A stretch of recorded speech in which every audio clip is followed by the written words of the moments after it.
자, 안녕하십니까, 여러분. 이번 시간에는 하자 서류의 처리에 관해서 알아보도록 하겠습니다. 하자를 discrepant 그렇게 얘기하죠. 예. 무슨 얘기냐면 여러분들이 수출 물품을 선적한 다음에 바로 이제 내고가 들어가잖아요. 그쵸? 우리 배웠던 내용이죠. 그래서 내고라는 거는 선적 서류를 은행에 제시하고 그 다음에 은행에서 여러분들이 돈을 받아오는 거잖아요. 그죠? 예.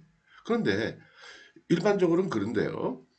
어, 만약에 여러분들이 제출한 서류에 그 어떠한 하자가 있었다. 하자가 있다는 거는 예, 신용장에서 지시한 내용과 예, 서류가 달랐다라는 거예요. 이랬을 때는 기본적으로 UCP에 따르면 대금을 여러분들은 못 받게 돼요. 일반적으로는. 근데 그렇다고 그래가지고 그냥 포기할 수는 없잖아요. 그렇죠. 이랬을 때 이제 어떻게 처리할 것이냐라는 문제죠. 이건 굉장히 중요한 문제예요. 그래서 이런 거죠. 예를 들어서 여러분들 거래은행에, 그러니까 매입은행 보통 그렇게 표현을 하잖아요. 예를 들어 거래은행이 만약에 뭐 신한은행 삼성동 지점이다. 그럼 이제 삼성동 지점에다가 서류를 갖다 냈어요. 그러면 일단은 은행에서 은행원이 그 서류를 심사를 하죠. 그쵸? 해가지고 아무런 문제가 없다. 그럼 바로 이제 대금을 지급하잖아요. 그죠? 이걸 우리가 보통 클린 네고라고 그래요. 대개의 경우는 이제 이렇게 이루어지는 게 마땅하겠죠. 그쵸? 근데 문제는 이거죠. 서류를 제시했을 때 매입은행에서 서류를 심사를 했는데 문제가 생긴 거예요. 예, 하자가 발견이 됐어요. 이럴 때 두 가지가 있겠죠. 여러분들이 수정이 가능한 하자가 있고, 예를 들어 못할자가 있다든지, 예, 아니면 뭐를 조금 좀 기재상에 실수가 있었다든지, 그럼 그거는 즉시 수정이 가능한 하자는 다시 서류를 다시 만들어 제출하면 돼요. 그럼 이제 클린 내고가 다시 되는 거죠. 근데 문제는 예, 수정 가능하지 않은 내용들. 예를 들어 어떤 서류를 준비하라 그랬는데 그 서류를 여러분들이 준비를 못 하는 거예요. 어느 기관에 가서 어떤 심사를 받고 그 성적 테스트한 거를 붙여라 그랬는데 문제가 생겨가지고 못 받는 거야. 어쨌든 수정이 불가능한 하자일 때는 어떻게 처리하겠느냐. 그렇다고 마냥 손 놓고 있을 수는 없잖아. 뭔가 해봐야 되잖아요. 그죠? 돈을 받을 수 있도록. 예. 이제 그런 거고. 그 다음에 또 하나는, 어, 은행이 매입을 하게 되면 그 매입은행에서는 즉시 서류를 개설은행에 보내게 돼요. 그 다음에 개설은행에서는 받은 서류를 다시 심사를 한다는 거죠. 그래서 5영업일 이내에 개설은행이 매입은행을 통지를 해줘요. 이 서류는 우리가 수리하겠다. 이 서류는 거절이다. 무슨 얘기예요? 수리하겠다는 거는 대금 지급할게 라는 거고, 개설은행이 매입은행한테 거절 통보한다는 건 뭐예요? 지금 못해. 그럼 여러분도 저기 받아갔던 돈 다시 상환해야 돼요. 매입은행에다가. 예. 이건 어쩔 수 없어요. 그거는. 자, 그래서 우리가 지금 알아보고자 하는 거는 매입은행에 서류를 제시했을 때 하자가 발견이 됐어요. 그랬을 때 어떻게 처리하겠느냐. 물론, 물론, 기본적으로는 불가능한 하자다. 수정이 불가능한 하자다. 그러면 돈 받기 참 어려워요. 예, 어렵다는 거는 이해가 되시겠죠, 그쵸? 예, 못 받을 수 있다는 거예요. 예. 근데 그러나 그냥 있을 수는 없으니까 그때 그럼 어떻게 처리하겠느냐? 한번 여러 가지 방법을 한번 생각해 보자 이거죠. 그랬을 때 첫 번째 하자 매입할 수 있어요. 하자 매입. 하자가 있다라는 거를 은행에 확실하게 통보를 하고 그다음에 은행한테 확실하게 각서 비슷한 걸 하나 써주는 거예요. 아니면 서류에다 이렇게 명시를 해주는 거예요. 뭐라고요? 내가 지금 돈은 받아가는데 나중에라도 이게 문제가 되면 이 하자가 문제가 돼서 매분행이 개설은행부터 돈을 못 받으면 내가 그 돈을 다시 상환하겠다. 내가 지금 너한테 100만 불 받아가는데 100만 불 다시 돌려줄게 은행에다가. 예.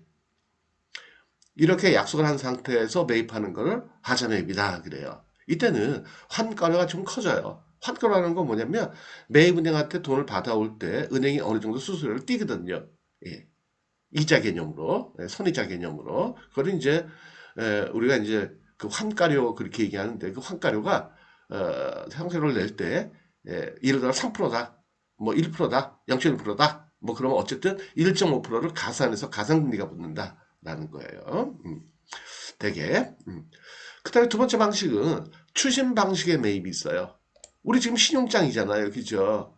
그런데, 예, 신용장의 권리를 포기를 하는 거죠. 쉽게 얘기하면. 그래서 은행에다가 서류를 제출하면서, 오케이, 지금 내가 돈 안 받을게. 일단 선적 서류를 추심 방식처럼, 개설은행한테 보내줘. 그 다음에 개설은행이 돈을 입금을 하면, 바이한테 통보를 해서 입금을 해주면, 그 다음에, 내가 받을 것이고, 만약에 부도가 난다, 부도 처리가 됐다, 수리가 거절이 됐다, 그럼 나도 돈 안 받겠다. 예, 물건 다시 빼오겠다. 예, 그런 방식으로. 그러니까 LC 방식이 졸제 추심으로 변해버리는 거죠. 그래도 어떻게, 이렇게라도 한번 해보자, 그런 얘기예요. 이해가 되시겠죠, 그죠? 지금 말씀드리는 건 뭐냐면, 예, 수정 불가능한 하자일 때, 그냥 손 놓고 있는 것보다는 이런 방법이라도 한번 해보자라는 거예요. 그 다음 3번은 전신 조회 후 매입이라는 게 있어요. 이거는 뭐냐면 여러분들한테 하자소를 받은 매입은행이 개설은행한테 스위프트 방식으로 메시지를 보내는 거예요. 은행 간 스위프트라는 게 은행 간 그 통신망이잖아요. 데이터 통신망. 그걸 보내는 거예요. 내가 지금 서류를 받았다. 이러이러한 하자가 있는데 니네들이 이 하자를 용납하고 돈을 지급하겠느냐 해서 조회를 해본 다음에 예, 개설은행 측에서 오케이 받아줄게 라고 얘기하면 그때 대금을 지급해주는 여러분들 입장에서는 대금을 지급받는 그러한 방식이다 라는 거죠. 이해가 되시겠죠? 그 다음에 조건 변경 후 매입이라는 거는 신용장 자체를 어멘드를 받는 거예요. 여러분들이 수정 불가능한 사장을 예를 들어가지고 어떠한 검사 증명서를 처음에 요구했었는데 그걸 빼달라. 그래가지고 신용장을 조건 변경한 다음에 여러분들이 받을 수 있다. 근데 단 이것도 굉장히 어렵겠죠, 그렇죠? 왜요? 시간 다 지나가지고 나중에 야 그 소리 못 만드니까 신용장 바꿔줘. 그러면 바이어가 쉽게 바꿔주겠어요, 그죠? 여러 가지 조건들을 내세울 수 있죠. 현실적으로 그렇다는 거예요. 꼭 그렇다는 건 아니고 오케이 해줄 테니까 그 대신 너 나중에 전체 금액 중에 10% 나한테 다시 돌려줘. 뭐 이런 식으로 할 수도 있겠죠. 그렇죠? 예. 그런 경우도 제가 봤고요. 그래서 어쨌든 방법은 될 수 있다라는 거죠. 그 다음에 승인 후 매입이다라는 거는 이건 그거예요. 뭐냐면 이거는 빨리 바이어한테 연락을 하는 거예요. 여러분들이 바이어한테 저기 메시지를 보내가지고 야 이거 이런 하자가 있는데 네가 이거 결제한다고 네 개설은행한테 좀 얘기를 해줘. 그랬을 때 바이어가 오케이 하고 오케이 받아줄게. 그러면 자기 개설한테 연락을 하는 거예요. 이러이러한 건에 대해서 LC 넘버 몇 번 이거 하자가 있는데 그냥 받아줘. 내가 지급할게. 라고 확인서를 제출해 놓고 그 다음에 개설은행이 통보가 오면 그때 이제 매입이 들어가는 거죠. 예. 여러 가지 방식이 있는 것 같죠. 그죠? 근데 하자 내면 안 돼요.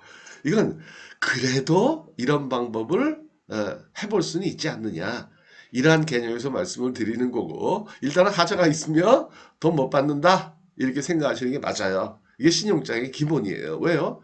신용장은 추상성이 있다고 그랬잖아요. 서로상의 거래다.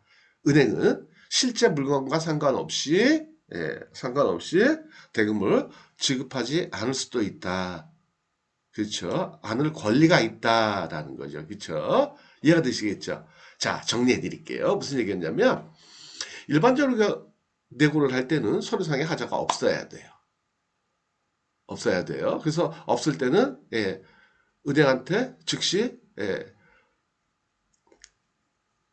서류와 매입 서류와 환원을 제시하고 돈을 즉시 받아올 수 있다. 이걸 클린 내고라고 부른다. 그러면 지급을 한 매입은행 입장에서는 다시 이 서류를 개선한테 보낸다는 거죠.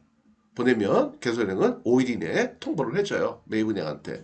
이거 수리다? 아니면 거절이다. 그래가지고, 오케이, 수리다. 그러면 바로, 끝나버리게 되는 거죠. 근데, 만약에 하자가 있다. 그랬을 때, 하자가 있다. 그랬을 때, 수정이 가능하다. 그러면 여러분들이 서류 받아다가 다시 회사 돌아와가지고 고쳐가지고 다시 제출하면 돼요. 근데 문제는 수정이 불가능한 하자였다. 그랬을 때 어떻게 처리하겠느냐. 여러 가지 일단은 힘들지만은 이렇게 어떻게 트라이 해볼 수 있는 방법은 있다라는 거죠. 무조건 포기하지 마시고. 그래서 하자에 있는 걸 첫 번째, 하자를 인정하고 매입하는 거.